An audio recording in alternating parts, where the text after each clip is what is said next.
Well, I think of Chile as an ocean country. It's this long coastline. You know, in a way it's like California, but there's more ocean than land here if you count going out 200 miles, the exclusive economic zone, and then around the islands, Rapa Nui, Juan Fernandez, San Felix. This is a big ocean country, irresistible.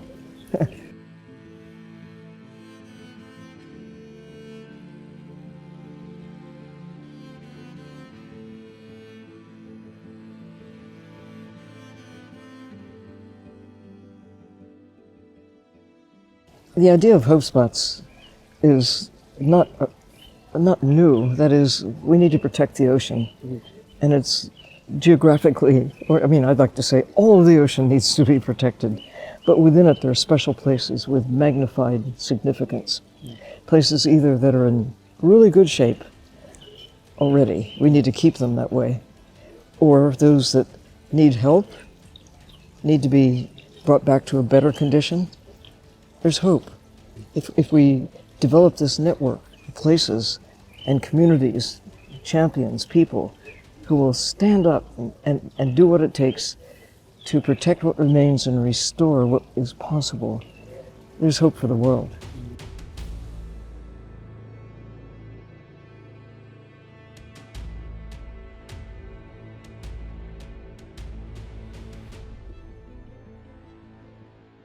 Well, it's truly special. Just ask the penguins.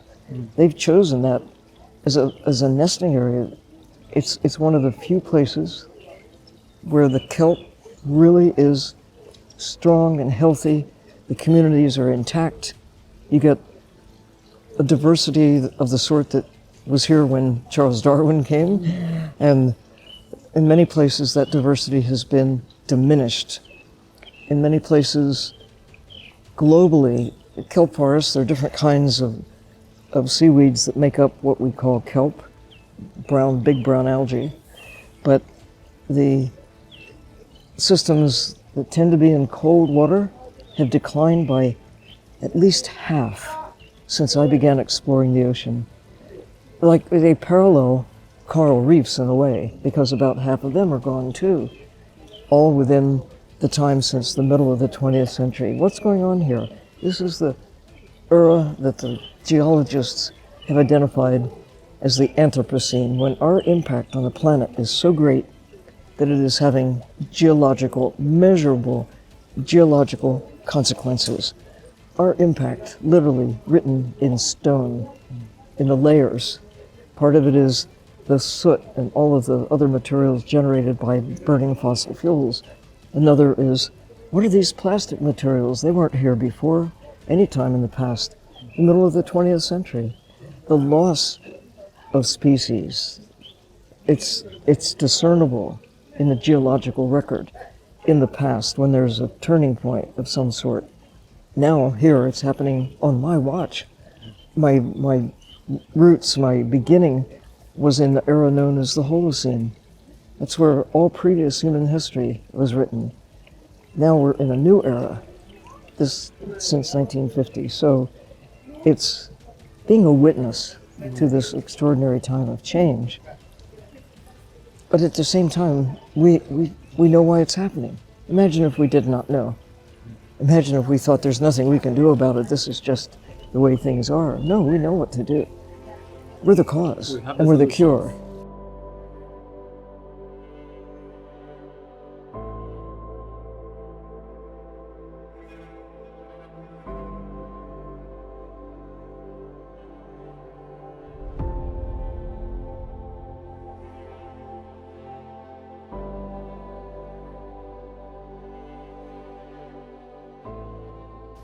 Well, I understand why it's controversial, because we have historically had this habit of just taking from nature without regard to the consequences. And maybe when we did not know, we could forgive bad behavior, or what we can now consider bad behavior. I think it is unthinkable that we should consider the destruction of a magical place, a place that I would consider the way the birds, the otters the whales, all these creatures recognize it as a special place, almost a sacred place. Why would we be willing to sacrifice it for a shipping port when there are other places? This is not, the archipelago, a Humboldt archipelago, is unique. Shipping places are not. And even the mining activity itself, we need to rethink what we take out of the earth, the damage we're inflicting. It seemed like a good idea at the time, but now we know better. We have alternatives that we can undertake for the first time. That all the materials that we've already extracted from the earth, where did they go? They're still here. In some cases, they're easier to get to if we just go to where they have been turned into products and mine them instead of taking new raw materials out of the earth at great cost. That's not a sustainable enterprise.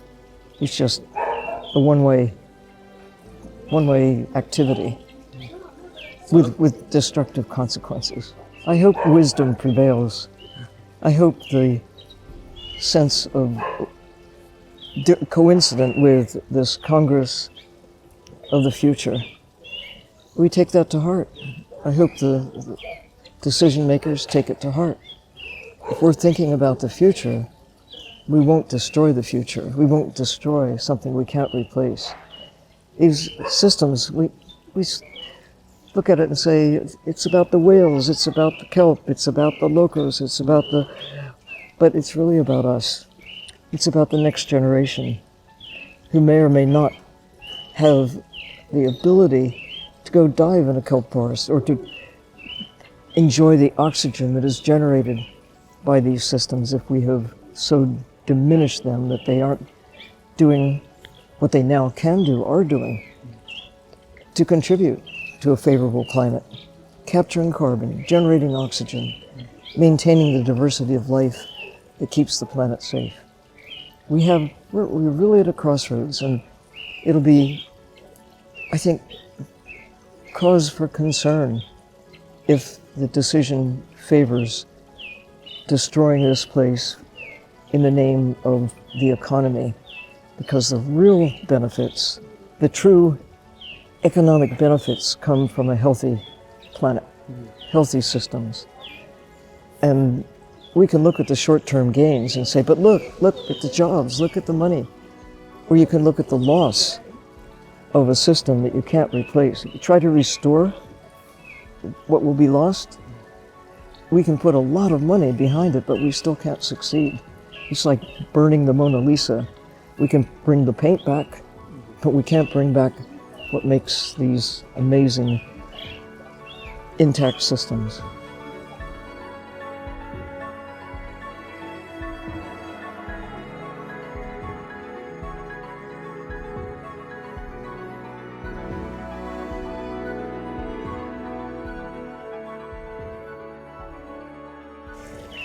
We have developed this habit of thinking that if it's in the wild, it's free. You can go to a kelp forest, you can go into a school of fish, you take. We're really good at taking, but we're not accounting for the cost. And there's an illusion that you can chop some of the branches, the blades from a kelp forest, and it will just grow back. That's the theory. But that's not the reality. And if you've ever looked at a blade of kelp, really look at it. Charles Darwin did look at it, and he was amazed at the life. He accounted for like thousands of small animals that actually make their home on the blades of kelp. Yes, you can chop them and turn them into making products. And a lot of products people use without knowing where the gelatinous material in toothpaste and hand cream, paint, a lot of products are derived from kelp. It's become, over the last century or so, a source of revenue, but they haven't paid for the cost. You can destroy something that is irreplaceable, but hey, I've got mine out of it, and we'll just go to another kelp forest when this one is destroyed. Except now, look at the consequences of not understanding that there really are very tight limits to what can be taken and still have a system that remains healthy. It's not at a level that's commercially viable.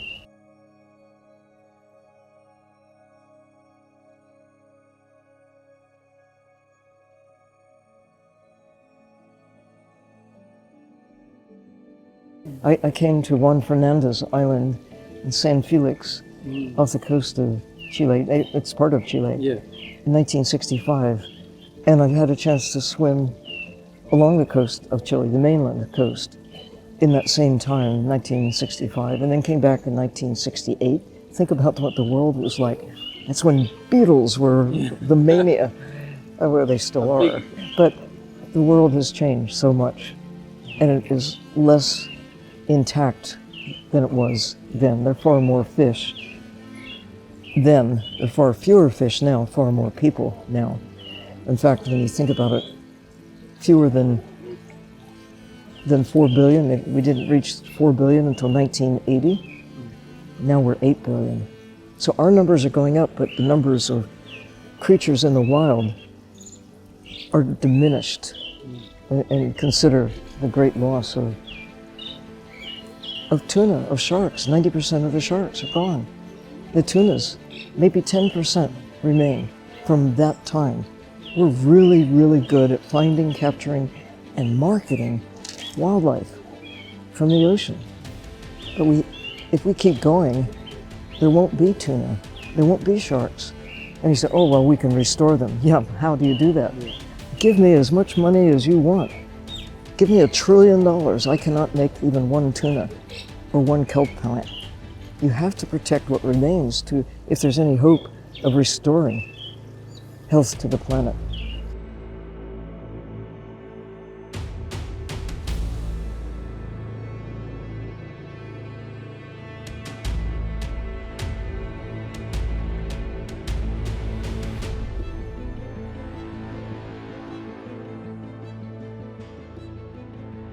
Well, whether it's on the land or in the sea, mining is, by its very nature, destructive and it's non-renewable.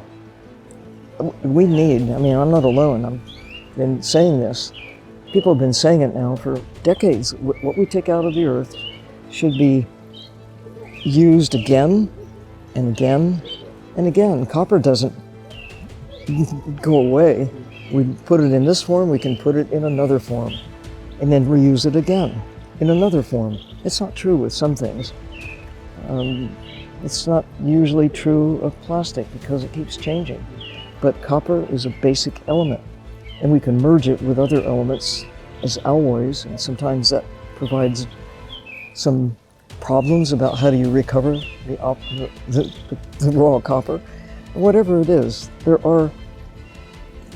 if there's a will, there are ways. We aren't trying very hard. We aren't, because we regarded nature as free. We're not paying the real cost. Well, we are paying it in our health, in a planet that's in big trouble because we haven't accounted for nature. It's true with fish. They have a zero accounting base until we take them out of the ocean. They're free. And that's just led us into this very dangerous place where we're losing them, maybe forever. Some species are so depleted that they are likely not to be able to recover at all in their former place in the ocean ecosystems. So with mining in the ocean, don't even start. We have started. We're taking sand at a level that is causing problems because what we take out of the ocean leaves a hole in the ocean. We put it on the land to, as they say, replenish beaches, but the next storm comes and it washes it away. And so it's an endless cycle of trying to restore these beaches that nature always wants to reshape. But for deep sea mining, just say no. These are ancient systems that have a place. We should be obliged, required to first really explore in great depth treat it as a library, a unique library of knowledge, of chemistry, of organisms that only occur in the deep sea, that they're microbes that actually are responsible for making the layers around the nodules. We think of them as just dead rocks, but no, they're living chunks that started around something organic, like the tooth of a shark, that may have lived 10 million years ago. And over the action of these microbes taking the basic minerals out of the seawater, layer upon layer build something the size of your fist. But it's taken maybe 10 million years to do that. And we want to just rip them out of the ocean and throw everything away except the few metals that we consider to be net valuable now. Meanwhile, what about all that we've already taken out of the land? It's sitting there in heaps and piles and garbage stacks and all of the electronic waste that is loaded with some of the minerals that are now being used to justify, let's go take more out of the deep sea, lithium, nickel, cobalt, and of course, copper. So why not use what we've already taken as a priority? And if you say, think of the cost, I will say, yeah, think of the cost. These living rocks are like 6,000 meters beneath the surface. And what is the cost of getting there and operating?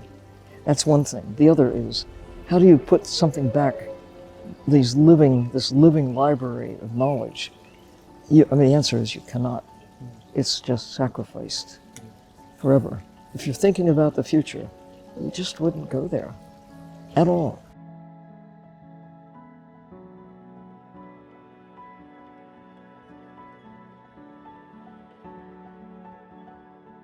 We've reached a point where it's becoming, I want to say, it's becoming the right thing to do. People know that it is, and they're scaling up from where we were, going back 30 years ago. The amount of ocean that was protected in the 1990s, a tiny fraction of 1%. Proactively protected. Okay, so we've been scaling up. Now it's about 3% that is highly or fully protected. From a tiny fraction of 1%, that's a lot. I mean, we've doubled and then we've doubled and then we've doubled. It sounds like a lot, but we're still 97% of the ocean is open for commercial exploitation. I mean, there's some areas where one thing or another has some form of protection, but if you're talking about getting serious, about high protection, sacred places that we value because our lives depend on it, like the archipelago, that is under threat right now. It's a sacred place, and we're willing to trade it off for short-term interests of a few people? No. Just a few weeks ago, nations came together, and almost all nations agreed that by 2030, from where we are now, 3%, we'll get to 30%. Chile is ahead of the curve. They didn't wait for 2030. It's more than 30% now, it's 40%. Some of it is not highly or fully protected. So that's part of the progress that needs to be made internally here. But in principle, if other nations would make that leap and scale up, why wait for 2030? To get to 30%. And why stop there when we know that Earth is in trouble? It isn't just the economy that's in trouble. Our existence is on the line. It's climate, but it's the stability of planetary chemistry, planetary temperature. If you're an astronaut, the first thing that you want to know is, how does my life support system function? Because I want to live. When I go down on the submarine, I've done it so many times, but what do you do? The first thing, it's like flying in an airplane. How do I stay alive? Everybody should be asking that question of themselves because this is everybody's job. What are you doing to keep Earth healthy so that we can be healthy? And if we're healthy, we can have a healthy economy. We can't if we're sick. We need, it all ties together.